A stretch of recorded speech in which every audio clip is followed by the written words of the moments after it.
welcome back. It is your feel-good breakfast show, Expresso on S3. JP Sebastian's here as we are talking movies, reviewing the movie Babylon. Yes, we are. Babylon. I mean, big names in it. Brad Pitt, Margot Robbie. You're an special fan of Margot Robbie, it seems. I'm really fond of her, and I love seeing her in She's roles strong. where she's not this...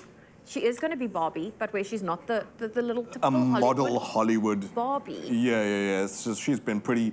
It's sad that you have to say brave to take on insane stuff, whether like Suicide Squad or I, Tonya, for example. Like, nah, she's a complete beast, and in this, keeps up that record. But speaking of this, how about we let it speak for itself? I'll show you a bit of a clip, featurette for the movie Babylon, coming out today. If you could go anywhere in the whole world, where would you go? I always wanted to be part of something bigger. Yes. Babylon is about a group of people who find themselves in early Hollywood at a time of extreme depravity and debauchery and excess. It's the biggest thing I've ever tried to do. Action. It was such an insane time. It was just wild, like the Wild West. The story follows multiple characters that have an ambition to be a part of something bigger than themselves.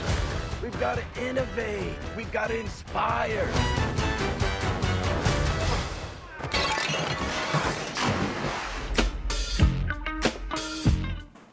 A lot of action. A lot of madness. Things happening. Madness is the right word. What is the age restriction on this movie? Yeah, since we were talking about this during the break, I was telling you about all sorts of bodily fluids and whatever. Some of you are going to be grossed out, 18, and it's got the whole alphabet behind it as well, including... all the letters. V, P, P, etc., etc. Lots of letters, you know, like PG's not even there. And I think one of the reasons why that comes up is because the director you just saw there, Damien Chazelle, previously did La La Land. How did you feel about La La Land? I wasn't a fan. I was very shocked it won as many awards as it did. I lost interest. Yeah, I'm sorry for La La Land fans. I don't think you have to disappoint in a lot of people, because after the fact, a lot of folks, critics, and you know, average citizens alike were like, yeah, it felt really sterilized. It felt really way too clean and goody two-shoes type thing, very boxed. Babylon comes along, same director, and he feels like, I suppose he's got to like up the ante, especially telling a story about Hollywood for a second time now, because La La Land is also about Hollywood, and this is set in the genesis of Hollywood. In the 20s in the United States, this is still silent movies, and you think, like, you know, from watching Charlie Chaplin and all that kind of stuff, that's just cutesy nonsense, but the birth of the industry is insanity completely. There's cocaine, there's drugs, there's opium, there's sex, there's, like I said, bodily fluids, a lot of grossness, a lot of hedonism, a lot of self-absorption, of course, despite the kind of pristine, sterilized idea we have from old-timey Hollywood. Always gives us that glossy look and feel. It was all super glamorous, it was all super planned, but Margot Robbie enters as this character at the start to a party of Jack Conrad, played by Brad Pitt, and he's obviously this, like, perfect Hollywood man's man type situation. He's a hero in the industry already. He's established. She's a nobody, but she's convinced stars are born, they're not made, and she was born to be a star, etc., etc. And what's pretty cool there is that she kind of shows up with no history. It's not like you have to go through the baggage rigmarole, and all that kind of emotional stuff is important too, sure. But it's cool that she almost appears like a ghost, like this crazy sort of spirit, and she ends up being totally crazy. Boy, you know, makes doe eyes at her and feels like she's the one from get-go, and he works as a grunt. Both of them then are amateurs trying to make their way into the professional circuit of things. Her in front of the camera, him behind camera, and so it follows their path, their journey. Is there a love story weaned in here? Man, it's really just about like the debauchery and how much one can be corrupted by, you know, whether you're following your passion or whether you're being manipulated by the industry itself. Now, I suppose I've got to get into like, well, how does JP feel about all this? Since I'm going to give it a score at the end and all that kind of business. Being a critic, all that business, which is also part of the industry. The thing is, Damien Chazelle, yes, as a director, he's very good. Previously, you would have loved Whiplash, not my tempo. First Man was shame. That was underrated. Ryan Gosling in the movie about going to the moon. And La La Land, But so, yeah, I think that it's a bit try-hard at times, in a way. Okay, and like a bit trying too hard. Yeah, like, I don't have a problem with gore and grossness and whatever. I didn't get grossed out or anything like that, but it's it kind of hammers that aesthetic and those themes in a way that's a bit too self-conscious.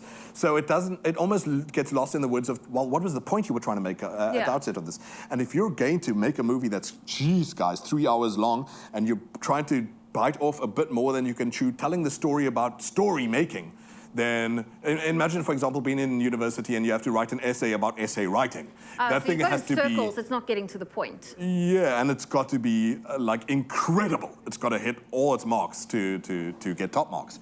But I'll tell you what, I'm overspeaking my points here and let the actors and the crew speak for themselves. We continue with that featurette we showed you at the top. Here's a bit more of a closer look at Babylon. I'll give you the score afterwards and maybe a bit of a positive note.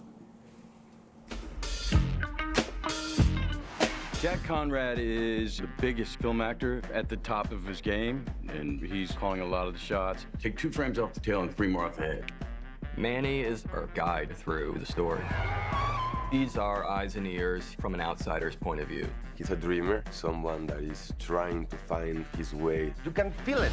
It's something bigger than life. Nellie is an aspiring actress. She's like a tornado. Hello, caller. Jesus Christ! And she's not gonna let anyone stand in her way. I got here on my terms, not theirs. It's a uniquely different cinematic experience, and it's going to be truly amazing.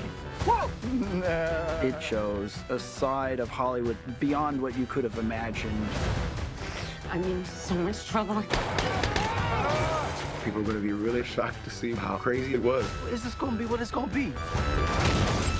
It's really funny at times. Look at these idiots. It's really sexy at times. The film is so big, it's really an epic. It's just phenomenal.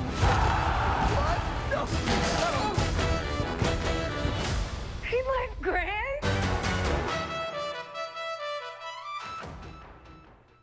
Of course, the movie Babylon that JP Sebastian is currently reviewing for us. How many popcorns? So yeah, like I said, I should say at least something positive. It will be probably one of the funniest movies of the year.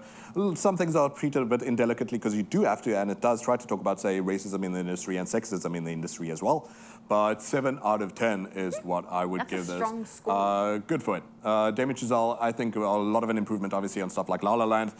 Whiplash is still his best, but coming out today, take a look for yourself. Babylon, Margot Robbie's fantastic. Brad Pitt is Brad Pitt as usual.